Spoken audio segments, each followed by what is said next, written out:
I was thinking yesterday when I was watching like Conor McGregor work out, and like all the people were surrounding him while he's working out. You know, one of those open workouts. It's real weird. Yeah, you know, he's standing around hitting the bag, and he seems to just be doing his work, doing his normal work. You know, hitting the bag, but there's just this circle of people like right there. Like he's a lion. Well, it's not only that, he can't even move. No. Like, he can't, like, dance around. He can't back up too much. He's just right in front of that bag, and he's got to pretend those people aren't there as he works his combinations. Show, right? It's just a show to hype the fight more. I guess it is. And then the boxing purists make fun of him. Yeah, because of his movement. Yeah. They won't make fun of him if he lands the way he did in that clip of Paulie. That's what I'm saying. Dude, when he landed that straight left, blam, and snapped Paulie's head back, I'm like, hey, Paulie, why didn't you talk about that? he's been on a tear just going off. Really significant. But if a guy like Conor McGregor does that, that is straight and clean and sneaky. 16 ounces, too. And a little off speed. Like a little off speed in the initial part of the movement, and then he drops it in, bang. That's like snake-like left hand. Like, he's getting super comfortable if he can do that to Paulie Malignaggi. Like, whatever you say about those clips, all we know is that that's what we've seen. We've only seen these little short little clips. Like, right here, watch this left hand. Watch how he sneaks this in. Boom, son. Speed, son. Timing. With 8 ounces on, too? That left hand is fucking legit. Because it's super legit. Here it is again. Watch this. Boom! Dude, that is down the pipe. Call it what you want. I mean, granted, that's the 12th round, but still, Paulie, two-time world champion. Yeah, I don't know what round that was. I don't care. Me neither. I don't care Conor either. can do that with that kind of speed to Paulie Malignaggi and time that like that, that's... Look, you can't sleep on him. He's got magic. That's what I'm saying, Joe. It doesn't always work. That's what I'm saying. It doesn't always work. It kind of does. Nate Diaz has a little magic, too. Different type of magic. Yeah, but that, you know, in that fight, Nate Diaz had the magic. What kind of training had Paulie been doing before that fight? Like, what kind of shape was he in? Yeah, not in 12-round shape. You know, and Paulie just got off the plane. Why did he do 12 rounds? Why do you agree That's what to they do 12 asked him rounds? to. Right, but had he been training? He got word from Conor's team that they're going to use him, so he started to train some, but not like it's not like he was getting ready for a fight, you know. So that's what he said. He goes, man, you know, for me to go 12 rounds was tough. Like I wasn't expecting to go all 12 rounds because the first day they used him, I think he said he only did 6 or 8 rounds, and then he was like, oh, we're going to spar tomorrow more, and I'll get in better shape, stuff like that, get used to the fighting shape, and they didn't use him. Then he flew to cover the Mikey Garcia. Broner fight, and then came back, and he was fresh off the plane, and then he sparred 12 rounds. So he's like, they just did me dirty, man. That's his whole thing. His feelings are hurt. He's like, why would they do that, man? I was here to help him. Well, they did that. That's the kind of help they wanted. They just wanted the kind of help that he didn't want to give. They wanted the kind of help where Conor beats the fuck out of a world champion. Correct, and that's what Conor said, though. Yeah. Like, in Conor's defense, when they go, oh, you're bringing Paulie in, he goes, yeah, I'm bringing. He says on Showtime during the media scrum, he goes, yeah, I'm bringing him in to fuck him up. And I think Paulie thought, oh, he said that? Yeah. He goes, yeah, I'm gonna bring him in and fuck him up. Word for word. Yeah, that's on document. Yeah, it's documented. So then Paulie gets in and goes, oh, we'll spar and be all good. But remember, 6 months prior to this, Paulie goes, I could beat Conor with one hand tied behind my back. Conor's like a baby elephant. He stores that and was like, all right, man. Oh, he said that? Whoops. But he thought it was just hyping the fight. You know, he thought they would spar and be like boys, but that just didn't happen. Like, Conor's literally there just to prove a point. Well, it's a very important point to prove before a giant fight like that. Like, that video alone is probably worth who knows how many thousands of hundreds of thousands of buys on pay-per-view. Priceless. That's worth so much money. I mean, how many more people? A lot of people were going to buy the fight anyway, but how many more people are going to buy the fight now that you see Conor landing that straight left and then dropping Paulie? And Paulie said it's a push down, and you could see that it's not a push down.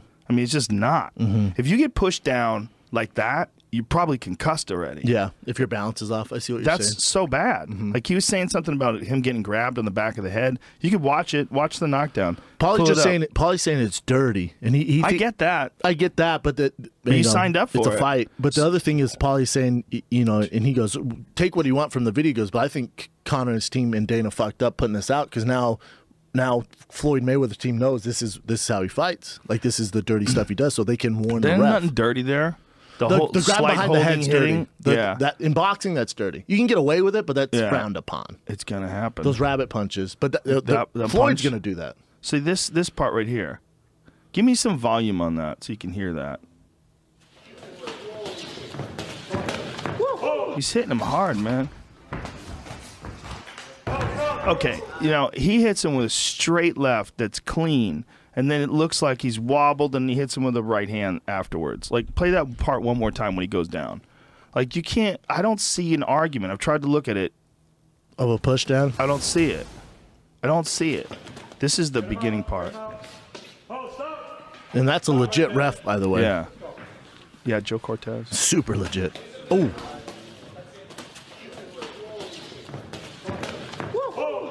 Dude, he's beating the shit out of him.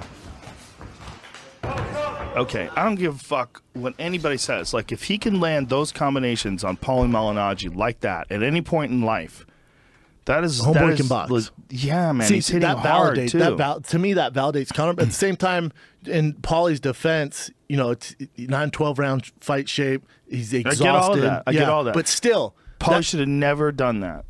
Yeah, he messed up. He must have underestimated him. You know, I had Andre Berto on my show, and he's supposed to help Conor out, and he's like, I ain't going up there. He said, and he's good friends with Conor. Him and Conor did rehab together. He's like, no, I'm not going up there, man. He goes, just because, and he had a good point. He goes, let's say I go up there and help Conor, and for whatever reason, he doesn't think he's gonna win. Because let's say he blasts Floyd Mayweather in the face, I'm gonna get so much hate from the boxing world, like it's a fraternity, man. And he's like, and the way he did Paulie, like we can't do it, man. He goes, I wish him the best, but I'm not gonna help him. Well, I also think that if he's peaking and he's in full fight shape, and they're making you fight 12 rounds. I mean, that's when you're in the gym and you're sparring 12 rounds. Isn't that unusual that you get one guy to box 12 rounds with you? Oh no! It was designed for Paulie to get beat up. Yeah, and I feel like, you know, Paulie's a team player. I don't know if you ever met Paulie. He loves you. But if you ever met Paulie, like, I feel like he's such a good guy. He didn't say anything. Listen, if you brought me in to do anything, I've had guys offered that wanted me to help them with camps. I turn it down, and you're like, "Hey, we need you to go 5-5s." That ain't happening. Right. I'll give you 1 round, 2 rounds, but for the best condition. Usually, you do a Shark Tank. You know how it is, Joe. You're bringing fresh guys for different looks and push you harder. So this is just a showcase of Conor's abilities at Paulie's expense. Yep. I like Paulie as a commentator. I think he's one of the best in the world. He's really, really good. He offers like real legitimate insight. He's really, really good. Do you think that he got rocked and doesn't remember how this went? Like, did you think that he maybe did think that he got pushed down? No, I think it's a combination of both. I think, you know, Paulie had won some, and he even says, he goes, I won some rounds, Conor won some rounds. You know? I like to see it all, right? Me too, and the UFC said they're going to release it after the fight. Which is that's going to be the real test. It's going to be real test because Dana said it was a one-sided beatdown. Yeah, Dana was like, he got his ass whipped for 12 rounds, which I don't believe that. What if it's true? Like you got to go with what Paulie did say happened, and then what you see happened. I think it's a combination of both. I really do. I think it's people were like, yeah, you know, everyone's on this Conor wagon, especially in the UFC. Dana, that's his golden boy, right? And I think we knew Conor could box, but then when you see him doing it against Paulie, you're like, oh shit. And so even, I bet when we watch the tape, we're like, oh damn, Conor did pretty well. I don't think he beat the shit out of Paulie for 12 rounds. I think towards the end, he probably, like, you see that happened. Well, obviously, listen, this has obviously been very valuable. If there were more moments like this, don't you think they would leak those too? Correct. They'd be everywhere. I mean, they're saying they don't want him to see what Conor's working on. Okay, just show us a montage of punches that landed. Just give me like one of those Mike Tyson 60-second highlights. Just show me a few. Bap, bap, bap, bap, bap. Yeah. Yeah. I mean, you don't have to like show all of its patterns. But how well did this hype? Like, this is priceless, man. Giant. And now Paulie, you know, you have this huge soap opera in boxing going on right now. Paulie's a main character now. So Paulie might have to fight Conor. If Floyd and Conor, if Floyd beats Conor, and then Paulie can say, look, I want my shot at him. You know, you talked a lot of shit, and I didn't get in shape. If you're Conor, that's the play. But it's only the play. Giant. It's only the play if Conor has a good showing. Even if he loses in decision, as long as he's a good showing, then you do McGregor promotions against Paulie Malignaggi. Yeah. And I'm buying that shit. The only way... fighting Khabib, Tony Ferguson, all that elbow jiu-jitsu shit. Nah, we're going to put on these 8 ounces, go 12 rounds, and make some money. Some serious money. That's a lot of people think he'll never fight MMA again. I mean, he's going to make $100 million from this fight. Yeah, probably more. That's with sponsors, yeah. That's a lot of money. Oh, that's Scrooge McDuck rich. That's we going He's Sizzler. not even 30. He's We're going not even Sizzler. 30. It has a son, you know, and he's a smart guy. Yeah. I think the play would and I know a lot of UFC people are like, that's because you're never a fighter, Shop. And I get that. Give any UFC fighter $100 million. They're both throwing up deuces going, fucking see ya. Yeah. This is way too hard of a life. 100 mil, sleeping satin sheets, and I can go fight Paulie for another, whatever, 50 mil probably of my own money. Ooh. When you see a guy like Conor with all the different experimenting that he does with like weird movement stuff, with that Ito Portal guy, long weird bike rides and shit. Even the weird shit that he does, like when you see him like switching stances in the ring, he's switching stances like a Taekwondo guy. Yeah, like he's in a Taekwondo tournament. All that weird shit, if he can do shit like that to Floyd, all that stuff that he's never seen before, sideways stance, you know, moving more like a karate fighter. He's going to come out more karate than people are expecting. I asked Paulie, you know, I said, you know, Paulie has his issues with him. I'm like, yeah, that's terrible. But was it as awkward as I'm predicting? Because, you know, if Conor goes in and gets starched, my time, I'm out. Showtime, that's my time. Have a good night. Right. You know what I'm saying? Like, I look like an asshole. But he was saying, he was like, no, man, it's even more awkward than I thought. Like, it's tough to deal with. Yeah. He said one time he had his palm up like this. Yeah. I was like Lyoto Machida shit? Yeah. He's He's definitely going to do that. Yeah, Paulie's like, I have no idea who that is. I'm like, yo, look him up. He doesn't know who Lyoto Machida is? How dare you, How dare you, Paulie? How dare you?